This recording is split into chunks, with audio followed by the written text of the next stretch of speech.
And in this process, I wrote a 700-page novel about a weekend in Mexico that even from the title you can tell it was going to be nonsense because I called it La Boda de Eduardo, which if you know Spanish, that means Ed's wedding, Ed's wedding. So it was a terrible book. And by this time I was married and we had 2 kids, and the dream was fading quick.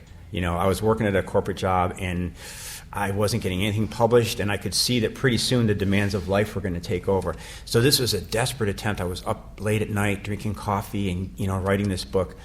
And I remember one of the pivotal moments in my writing life is I gave it to my wife. I said, I think you'll find this interesting, honey. Like as in, take this to the bank, babe, And so she took it in the other room to read. And if you're a writer, you know that's the moment where you should just leave the state for a while because you don't want to know. But I am, of course, sitting in the other room, and for about 2 minutes, I just thought I'd take a look in.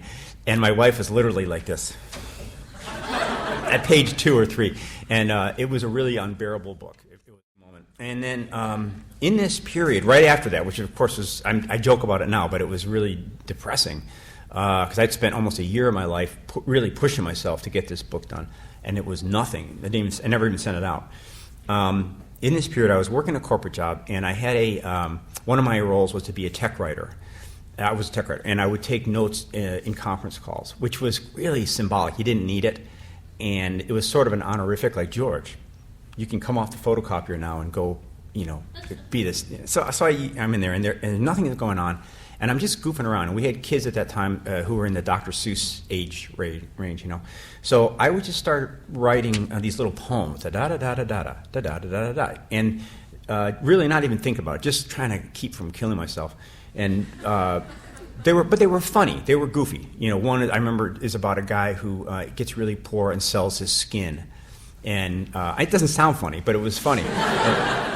But anyway, but it was just all this kind of doggerel on the left-hand side, and I would make these real stupid cartoons on the right. And when I was done, I'd flip them over. And so I did about 14 of these things over the course of this really boring afternoon, and brought them home. And of course, like any writer, I'm proud of anything. If I drop a pencil, it makes a mark. I go, ooh, that's good.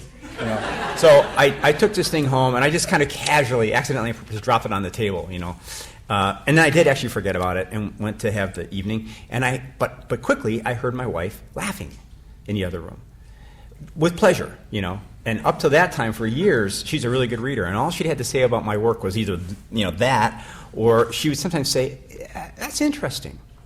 Which, if you're a writer, that is like somebody putting a pipe through your head. You don't want to be interesting. You want to be, holy shit, or you're brilliant, or I want to sleep with you. But you don't want to be interesting.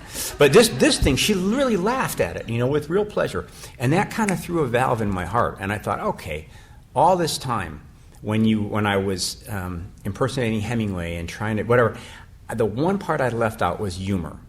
And in our family, without going into a lot of it, from Chicago, and that's what we do. When we're nervous, when we're scared, when we're ecstatic, we joke. And there's a kind of a dark humor that we all just reflexively turn to for fun.